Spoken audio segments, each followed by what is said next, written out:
So, hello everyone, welcome to my channel and आज हम हमारी क्लास फोर्थ है। आज हमारी क्लास थर्ड हमारी लास्ट वाली थी, उसमें हमने डिस्कस किया था वेरिएबल मास रॉकेट मोशन। हमने काफ़ी अच्छे से डिटेल में एक्सप्लेन किया था।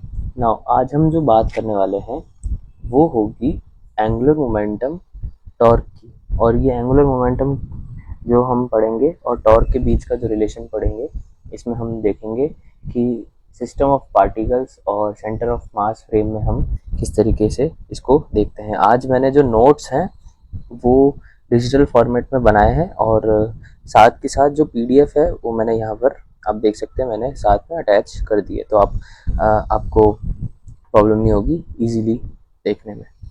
So this is the topic angular momentum torque. फिर आज हम थोड़ी सी बात हम सेंटर फोर्स मोशन की करेंगे और ग्रेविटेशन करेंगे।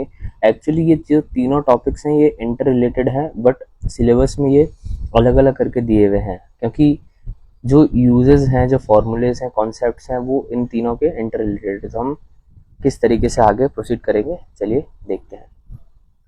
नाउ जो बात करेंगे आज, फर्स्ट टॉपिक जो है वो है एंगुलर मोमेंटम एंड टॉर्क की। तो एंगुलर मोमेंटम जो होता है वो होता है एक रोटेटिंग बॉडी से कनेक्टेड। ठीक है, तो रोटेटिंग बॉडी का मतलब होता है कि जैसे आप यहाँ पर देख सकते हैं कि एक पार्टिकल है, ये पार्टिकल, और ये पार्टिकल इसके चारों तरफ रोटेट कर रहा है।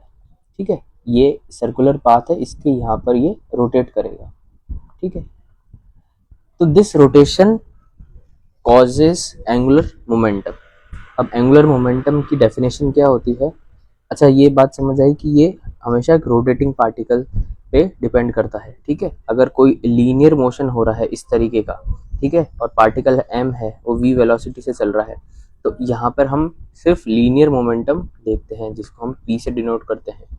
ठीक है, यहाँ पर एंगुलर मोमेंटम नहीं होगा। ठीक, अब देखिए, moment of linear momentum is angular momentum. अब मोमेंट ऑफ लीनियर मोमेंटम का मतलब क्या हुआ? मोमेंट मीन्स किसी भी चीज को हम अगर डिस्टेंस से मल्टीप्लाई कर लेते हैं तो वो उसका मोमेंट आ जाता है। जैसे moment of inertia, moment of linear momentum, ऐसे मोमेंट ऑफ काफ़ी चीज़ें हम आगे भी देखेंगे। तो मोमेंट का मतलब ये होता है कि डिस्टेंस से उस चीज़ को मल्टीप्लाई कर दिया जाए। ठीक है, नाउ अगर यहाँ पर है मोमेंट ऑफ लीनियर मोमेंटम, मतलब डिस्टेंस r से हम किसको मल्टीप्लाई करेंगे? p को। ठीक है, तो हमको मिल जाएगा एंगुलर मोमेंटम। ठीक है, चलिए देखते हैं। यहाँ पर ये लिखा हुआ है product of linear momentum p is equals to mv of the particle and its vector distance r from a fixed or reference point। अब फिक्स्ड और रेफरेंस पॉइंट क्या है? देखिए, ये जो पॉइंट नंबर O है, पॉइंट O है, और एक पॉइंट ये है, इसको मान लेते हैं, कुछ भी पॉइंट मान लेते हैं, मान लेते हैं ये Q पॉइंट है। ठीक है, तो इस Q पॉइंट पे पार्टिकल M है। अब ये पार्टिकल इस R डिस्टेंस पे है, कहाँ से? O पॉइंट से। ये अगर सर्कुलर मोशन अगर डिस्क्राइब करेगा तो इसकी वेलोसिटी कुछ हम मान लेंगे v, इसका कुछ लीनियर मोमेंटम मानेंगे हम p। तो p इज इक्वल्स टू, तो आपको पता है क्या होगा? mv। ठीक है, और आगे हम अगर इसका लीनियर मोमेंट इसका j निकालेंगे, j, या फिर हम इसको हम l भी कहते हैं। ठीक है, कुछ बुक्स में l भी होता है एंगुलर मोमेंटम का, तो l हो जाएगा हमारे पास में distance into p, r cross p। अब इसको देखें तो यहाँ पे देखिए r क्रॉस p मतलब p क्या हो जाएगा? mv r cross mv। ठीक है, मास अगर कांस्टेंट है तो क्या आ जाएगा? m r cross. ठीक है, नाउ अब हम जानते हैं कि जो एंगुलर वेलोसिटी होती है, ये फॉर्मूलेज देखिए 12th क्लास के हैं पर काम के हैं। जो एंगुलर वेलोसिटी होती है वो होती है v is equals to omega cross r, मतलब omega is equals to v upon r, इस तरीके से लिखते हैं। तो एंगुलर वेलोसिटी क्या मतलब होती है कि जो सर्कुलर पाथ पे मूव कर रहा है उसकी वेलोसिटी क्या है। ठीक है, वेलोसिटी देखिए हर पॉइंट पे, यहाँ पे सर्कल है तो हर पॉइंट पे वेलोसिटी अलग होगी, इस पॉइंट पे अलग होगी, इस पॉइंट पे अलग होगी, इस पॉइंट पे अलग होगी, लेकिन हम इसको एक वेलोसिटी देते हैं एंगुलर वेलोसिटी। ये एक अलग होती है जो सिर्फ इस सर्कुलर पाथ पर अवेलेबल होती है, या सर्कुलर पाथ पर वो पार्टिकल इसको इस वेलोसिटी से मूव करता है। ठीक है, now v is equals to omega cross r। अगर इसको हम रखेंगे इस इक्वेशन में, हमारी ऊपर वाली इक्वेशन में जो है ये, इसमें हम अगर लिखेंगे v is equals to omega cross r, so we will get j is equals to m r as it is cross omega cross r। ठीक है, तो हम इसको सॉल्व करके हम ये ले आते हैं m r स्क्वायर ओमेगा। अब एम आर स्क्वायर ओमेगा आता है हमारा angular momentum. Now what is this M R square? M R square is हमारा moment of inertia, I is moment of inertia of particle. आगे हम देखेंगे अगर J1, J2, J3 भी angular momentum of different particles, अगर पूरा system है, अब यहाँ पे हम एक पार्टिकल की बात कर रहे थे, अगर मान लीजिए कि अगर पूरा सिस्टम है हमारा, तो यहाँ पर क्या होगा? तो देखिए पूरे सिस्टम में हम कंसिडर कर लेते हैं J1, J2, J3 अलग अलग पार्टिकल्स के हैं, Jn तक जाएंगे। मान लीजिए अगर n पार्टिकल्स हैं तो पूरा n पार्टिकल्स तक वो सिस्टम होगा। ठीक है, now total angular momentum of the particle will be, क्या होगा हमारा टोटल एंगुलर मोमेंटम पार्टिकल होगा sum of angular momentum of each particle. ठीक है, तो बहुत सिंपल सी चीज़ है। अब देखिए J को कैसे लिख सकते हैं हम, J is equals to summation RI cross PI। J is equals to, देखिए ऐसे क्वेश्चंस नहीं आएंगे पर ये बेसिक्स बिल्ड करने के लिए बहुत इंपॉर्टेंट चीज़ है। डायरेक्ट पढ़ा देते हैं कोचिंग्स में, लेकिन ये आपको समझना बहुत ज़्यादा इम्पॉर्टेंट है। और ये क्लास इसी तरीके से इसी पेज से चलेगी, एक एक चीज़ को स्लोली ही समझाया जाएगा। मैं आपको डायरेक्टली बहुत स्पीड में डायरेक्ट फॉर्मूले बेस्ड करा के क्वेश्चंस बहुत इजीली करवाए जा सकते हैं, पर मेरा ये मोटिव नहीं है। ठीक है, तो हम आराम से एक एक चीज़ देख के पढ़ेंगे। यहाँ पर अगर हमारा फॉर्मूला ये था m r क्रॉस p का, तो अगर हमारे पास में i पार्टिकल्स हैं, ith पार्टिकल्स हैं, और उसका हमको अगर टोटल एंगुलर मोमेंटम फाइंड करना है तो इस तरीके से आ जाएगा summation i to n ri cross pi। ठीक है, ये हो गई यहाँ तक की बात। नाउ अब बात करते हैं हम टॉर्क की। नाउ टॉर्क क्या होता है? टॉर्क होता है मोमेंट ऑफ फोर्स। अब देखिए हमने क्या पढ़ा था ऊपर, moment of linear momentum, that is angular momentum. अब यहाँ पर हम बात करेंगे moment of force. Moment of force का मतलब थोड़ा सा ब्लर है डॉक्यूमेंट, तो मैं आपको यहाँ पे बताऊंगा। मोमेंट ऑफ फोर्स क्या होगा? Moment of force means R cross F। ठीक है, कोई भी चीज़ को डिस्टेंस से मल्टीप्लाई कर दे तो मोमेंट हो गया। ये होता है हमारा टॉर्क, ये होता है हमारा टॉर्क। नाउ अब रिलेशन बिटवीन हमको देखना है, relation between J and tau. अब J एंड टाउ के बीच का क्या रिलेशन है? अगर मान लीजिए कि J which is R cross P, इसको मैं अगर टाइम के रिस्पेक्ट में डिफरेंशिएट करता हूँ, तो क्या होगा हमारे पास में dj by dt is equals to, अब यहाँ पे देखिए क्या लगेगा, प्रोडक्ट रूल लगेगा। तो सबसे पहले dr by dt cross p plus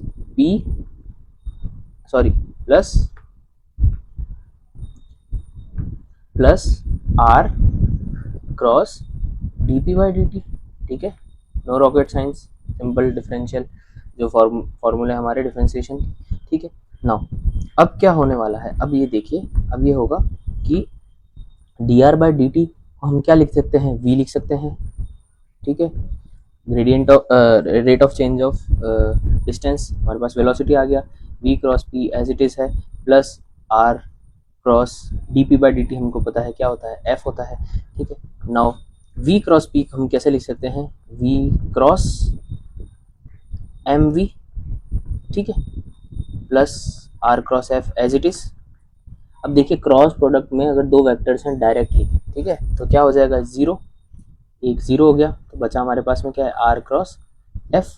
और r क्रॉस f हमारे पास में, r क्रॉस f हमारे पास में क्या होता है? आर क्रॉस एफ होता है हमारे पास में, यहाँ से ढूंढा था हमने टॉर्क, तो ये होता है हमारे पास में टॉर्क। ठीक है, तो आ गया। नाउ अब ये क्या बताती है ये इक्वेशन कि रेट ऑफ चेंज ऑफ हमारे पास में जो एंगुलर मोमेंटम होता है वो होता है हमारा dj by D T is equals to torque. ये चीज़ आप अच्छे से देख लीजिए। ठीक है, rate of change of angular momentum is torque. अब यही बात हमने शायद पहले पढ़ी थी कि rate of change of linear momentum क्या होता है। Rate of change of linear momentum हम सब जानते हैं, वो होता है हमारे पास में फोर्स। ठीक है, हमने देखा rate of change of linear momentum क्या होता है, फोर्स। तो अगर इसी इक्वेशन को मैं इस तरीके से लिख सकता हूँ कि इसके जस्ट नीचे इसकी एक हम एनालॉजी बना सकते हैं, एनालॉगस इक्वेशन बना सकते हैं कि D P by D T is equals to force और D J by D T is equals to tau, या फिर D L by D T, जो भी आपका रिप्रेजेंटेशन हो। तो हम यहाँ से देख सकते हैं कि what angular momentum is to torque is the same as what linear momentum is to force. ठीक है, ये एनालॉजी हमारी बनती है। ठीक है, कि जो टॉर्क एंगुलर मोमेंटम से जो रिलेशन है उसका वही रिलेशन फोर्स का लीनियर मोमेंटम से। ठीक है, तो ये बात हमको यहाँ से पता चलती है इस इक्वेशन से। चलिए अब आगे देख लेते हैं हम सिस्टम ऑफ पार्टिकल्स के लिए। तो torque is the rate of change of angular momentum. अब आगे बढ़ते हैं तो सिस्टम ऑफ पार्टिकल्स में हम देखते हैं J is equal to summation I to N R I cross P I, हमने देख लिया।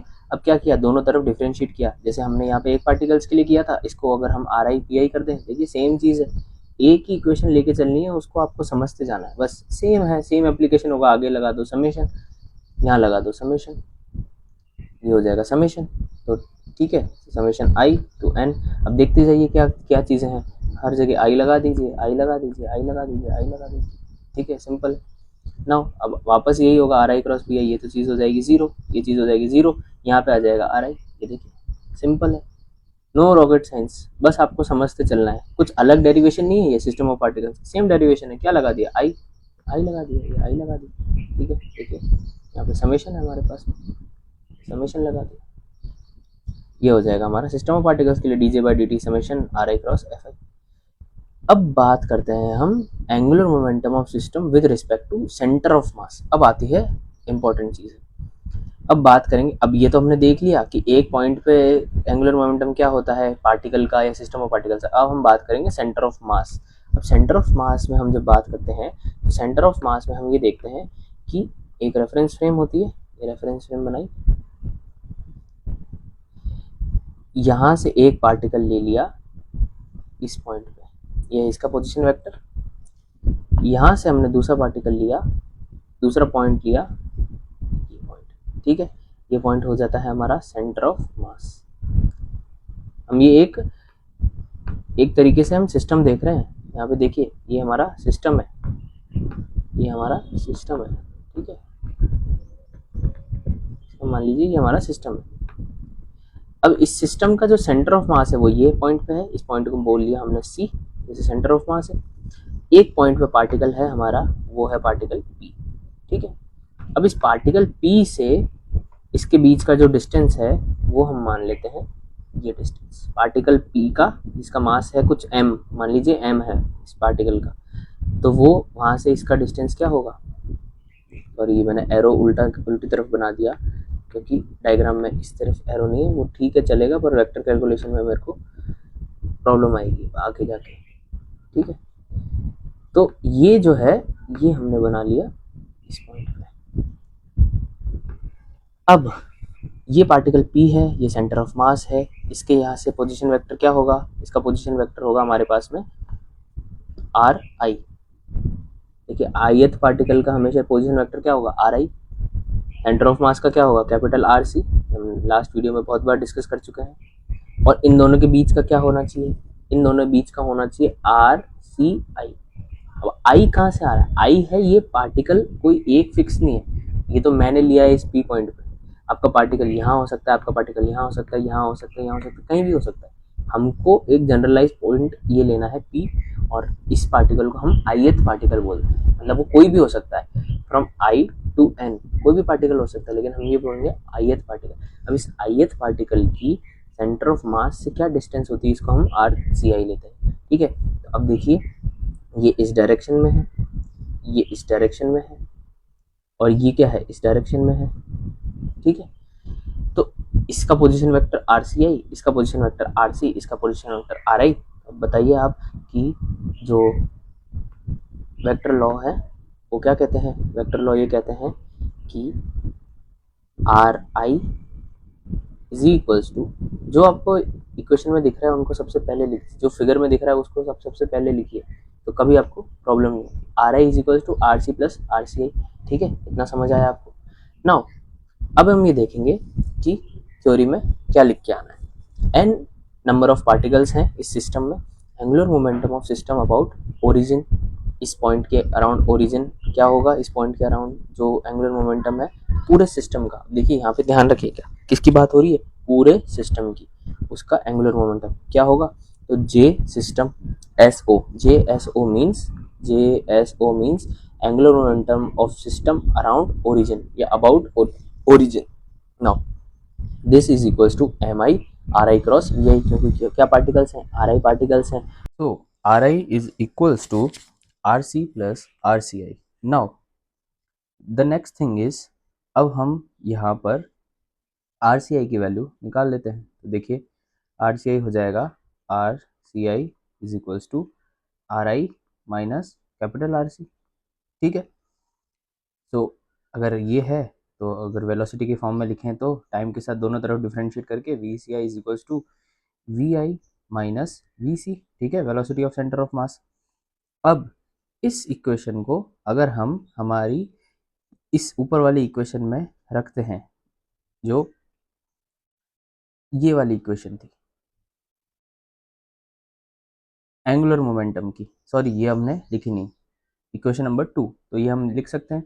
देखिए इस पूरे फिगर में अगर हमको इस सेंटर ऑफ मास के अराउंड, ठीक है, सेंटर ऑफ मास के अराउंड सिस्टम का एंगुलर मोमेंटम निकालना हो तो क्या करेंगे, समझ पा रहे हैं आप, मतलब कौन सी डिस्टेंस आएगी, ये वाली डिस्टेंस आएगी, मतलब सेंटर ऑफ मास के अराउंड, मतलब इसके चारों तरफ अगर हमको एंगुलर मोमेंटम निकालना है इस पॉइंट के, ठीक है, तो क्या हो जाएगा वो, देखिए वो चीज़ क्या हो जाएगी, वो हम कुछ इस तरीके से लिख सकते हैं कि JSC angular momentum of system around centre of mass is equals to summation of MI RCI cross VCI। आया है, ये कैसे आया, ये ऐसे आया क्योंकि हम इस सेंटर ऑफ मास के अराउंड निकाल रहे हैं, तो मतलब मास तो आएगा सारे पार्टिकल्स का, वो हो जाता है हमारा MI। अब सेंटर ऑफ मास के अराउंड पूरे सिस्टम का निकालना है, तो सिस्टम के हर पार्टिकल की डिस्टेंस लेनी पड़ेगी सेंटर ऑफ मास से, तो हर पार्टिकल की डिस्टेंस सेंटर ऑफ मास से क्या होगी, RCI। यहाँ तो चलो एक है, लेकिन इस पार्टिकल से इस पार्टिकल से इस पार्टिकल से इस पार्टिकल से, इसके लिए हम क्या लिख देंगे, RCI, और उसी तरह उन सारे पार्टिकल्स की जो वेलोसिटी होगी वो हो जाएगी हमारे पास VCI। तो ये इक्वेशन हमारे पास में हमको मिल जाती है देखने को। अब इसकी इक्वेशन ये VC है, अब ये की सेम टू सेम हमको इसमें पुट करनी है, तो देखिए अगर हम इसको सब्स्टिट्यूट करते हैं तो यहाँ पे मैंने मैथमेटिक्स कर रखी है, अब ध्यान से देखिए ये क्या है, MI RI cross VI minus MI RI cross VC minus MI RC cross VI, कुछ नहीं किया यहाँ पे, देखिए RI की वैल्यू लिख दी और RCI की वैल्यू लिख दी और VCI की, ये देखिए RCI VCI, ठीक है, यही तो है हमारे पास में। टिप को थोड़ा सा छोटा करता हूँ, देखिए ये कर दिया हमने, फिर MI से RI cross VI, RI cross VC, RI cross RC cross VI, RC cross VI, RC cross VC, ठीक है, तो ये हमारे पास में आ जाता है। अब यहाँ पे देखिए RI क्रॉस VI यही चलता जा रहा है, सेम है, समेशन को हमने सब में सबके साथ समेशन समेशन खोल दिया, फिर इसके आगे भी यही चीज़ है। अब देखिए यहाँ पे हमने क्या किया, ये एक इम्पॉर्टेंट स्टेप है, यहाँ पे ये हो रहा है कि जो VC था, VC होता है सेंटर ऑफ मास। अब वीसी में देखो समेशन नहीं लग रहा क्योंकि आई ही नहीं है, तो एम आई आर आई को एक साथ लिख के वीसी को हमने बाहर ले लिया। सिमिलरली इधर भी आर सी हमने बाहर ले लिया, एम आई और वी आई को समेशन के अंदर ले लिया, क्योंकि आई इसी टर्म्स में है। यहाँ पे तो तीनों में है और यहाँ पे आर सी क्रॉस वी सी बाहर आ जाएगा, तो ये आप इजीली देख सकते हैं यहाँ पे। ठीक है, अब इसके आगे हम जैसे बढ़ते हैं तो हमको बहुत इंटरेस्टिंग चीज़ पता चलती है कि ये जो एम आई आर आई है इसको हम एम आर सी लिख सकते हैं, क्योंकि हमने पहले पढ़ा हुआ है कि एम आई आर आई क्या होगा, एम आई आर आई होगा एम आर सी। ठीक है, moment of centre of mass, यही होगा। ठीक है, और इसी तरीके से एम आई वी आई क्या हो जाएगा, समेशन एम आई वी आई क्या हो जाएगा, अगर ये एम आर सी है तो एम आई वी आई हो जाएगा एम वी सी, क्योंकि समेशन एम आई क्या है, एम है, सारे पार्टिकल्स का मास। तो जे एस सी जो हो जाएगा हमारे पास में जे एस ओ माइनस ये चीज़ आ रही है। अब ये जे एस ओ कहाँ से आया, जे एस ओ ऐसे आया क्योंकि ये जो फर्स्ट टर्म थी ना हमारे पास में, ये क्या थी, जे एस ओ थी। देखिए ये हमने निकाला, यही है सेम टू सेम, तो ये की हमारी फर्स्ट टर्म हो गई, तो जे एस ओ तो हमने यहाँ से लिख दिया जे एस ओ। फिर माइनस ये सेम चीज़ यहाँ पे सब्सटीट्यूट कर दी इनकी value, M I R I की वैल्यू क्या हो जाएगी, M R C cross V C, M R C cross V C. इसी तरीके से एम आई वी आई क्या हो जाएगा, एम वी सी, लिख दिया M I V I M V C, R C आ जाएगा। प्लस प्लस यहाँ पे देखिए क्रॉस प्रोडक्ट का ध्यान रखिएगा, आप इसको एम को बाहर निकाल के आर सी क्रॉस वी सी मत कर देना, क्योंकि फिर ये दोनों टर्म्स कैंसिल या एडअप हो जाएंगी, नहीं। फिर देखिए प्लस यहाँ पे क्या हो जाएगा, ये इससे भी मल्टीप्लाई होगा क्रॉस प्रोडक्ट, ये इससे भी क्रॉस प्रोडक्ट मल्टीप्लाई होगा, तो एम समेशन एम आई की वैल्यू, तो समेशन एम आई की वैल्यू आ गई हमारे पास में एम। ठीक है, तो एम आ गया, R C cross V C, R C cross V C आ जाएगा माइनस। अब क्या किया, ये दो टर्म्स कैंसिल हो गई, एग्जैक्टली इक्वल टर्म्स है, और J S O minus R C cross M V C, तो R C cross M V C. अब एम वी सी क्या लिख सकते हैं, momentum of centre of mass लिख सकते हैं, momentum of centre of mass, inner momentum of centre of mass in L reference पे। ठीक है, तो R C cross P C हो गया। R C cross P C को हम क्या लिख सकते हैं, देखिए मोमेंटम मल्टीप्लाई हो रहा है वेक्टर से, डिस्टेंस से, तो क्या हो गया, ये मोमेंट ऑफ मोमेंटम हो गया। मोमेंट ऑफ मोमेंटम क्या था, एंगुलर मोमेंटम, तो ये एंगुलर मोमेंटम किसका हो जाएगा, सिर्फ सेंटर ऑफ मास का एंगुलर मोमेंटम हो जाएगा। क्या हो जाएगा, सेंटर ऑफ मास का एंगुलर मोमेंटम। अब यहाँ पर हमारे पास में फाइनल इक्वेशन जो आती है वो ये आती है कि जो जे एस ओ होता है, जे एस ओ ये इक्वल होता है जे एस सी प्लस जे सी से। अब इसका मतलब मैं आपको समझाता हूँ, इन सारे टर्म्स है। जे एस ओ क्या है भाई, सिस्टम है, ये सिस्टम है। ठीक है, ये हमारे पास में क्या था, ये हमारे पास में था रेफरेंस फ्रेम। अब इस रेफरेंस फ्रेम में इस सिस्टम का इस ओ पॉइंट से क्या एंगुलर मोमेंटम है वो हमको बताता है ये वाला टर्म। ठीक है, angular momentum of system about this point origin. ठीक है, ये होता है हमारा एंगुलर मोमेंटम। इसी तरीके से जो ये पॉइंट है, ये पॉइंट है और ये पॉइंट है हमारे पास में। ठीक है, ये कौन कौन से पॉइंट्स थे हमारे पास में, ये पॉइंट्स थे, ये वाला पॉइंट तो था सेंटर ऑफ मास, ये वाला पॉइंट था ith पार्टिकल का। ठीक है, ये ith पार्टिकल का था, इसको बोलते हैं पी पॉइंट। तो ये जो ये पोजीशन वेक्टर बता दिया। अब हमको देखना है कि जे एस सी क्या है, तो जे एस सी हमारे पास में जो है वो चीज़ है कि एंगुलर मोमेंटम। ठीक है, जे से मतलब angular momentum of system about centre of mass. अब ये क्या है, ये अबाउट सेंटर ऑफ मास। यहाँ से अगर इस सिस्टम को, अगर इसको, इस सिस्टम को अगर हम घुमाएंगे, पहले किसके अकॉर्डिंग घुमा रहे थे, पहले इस ओरिजिन के अबाउट हम घुमा रहे थे, अब हम घुमाएंगे तो किसके अकॉर्डिंग घुमाएंगे, अराउंड घुमाएंगे, इस सेंटर ऑफ मास के। ठीक है, तो सेंटर ऑफ मास के अराउंड अगर सिस्टम घूमेगा तो क्या होगा, angular momentum of system around centre of mass. J C क्या है, तो जे सी है सिर्फ इस पॉइंट का एंगुलर मोमेंटम। भाई इस पॉइंट का भी तो कुछ ना कुछ एंगुलर मोमेंटम होगा, तो इस पॉइंट का एंगुलर मोमेंटम। देखिए जब सारी सिस्टम घूमता है ना, सब चीज़ें घूमती है, तो हर एक पॉइंट हमारा घूम सकता है, तो उस हर एक पॉइंट को हम निकाल सकते हैं उसका एंगुलर मोमेंटम। तो ये कुछ चीज़ें थी, ये वाली चीज़ें थी, तो ये आप समझ सकते हैं इजीली। और ये इस इक्वेशन का मतलब था। तो ये डेफिनेशन क्या बोलती है हमको, ये रिजल्ट क्या बोलता है, रिजल्ट ये बोलता है angular momentum of system of particles about fixed point, मतलब fixed point O point is equals to vector sum of angular momentum of system about centre of mass, vector sum होगा centre of mass के around, और angular momentum of centre of mass about fixed point. ठीक है, तो ये चीज़ आपको देखनी है ध्यान से कि इस फिक्स्ड पॉइंट के अराउंड होता है। ठीक है, तो ये चीज़ें थी हमने इस वीडियो में देखी। अब नेक्स्ट वीडियो में हम ये करेंगे कि ये चीज़ तो एग्जाम्पल है स्कैटरिंग वाला, ये पूछा नहीं जाता। नेक्स्ट वीडियो में हम ग्रेविटेशन नहीं पढ़ेंगे, हम पहले पढ़ने वाले हैं सेंट्रल फोर्स मोशन। ठीक है, तो सेंट्रल फोर्स मोशन का पोर्शन हम अभी पहले करने वाले हैं, और उसके बाद में फिर हम देखेंगे, देखिए यहाँ से, क्योंकि सेंट्रल फोर्स पढ़ना ज़रूरी है, क्योंकि ग्रेविटेशन एक तरह का सेंट्रल फोर्स है। ठीक है, तो हम पढ़ेंगे सेंट्रल फोर्स।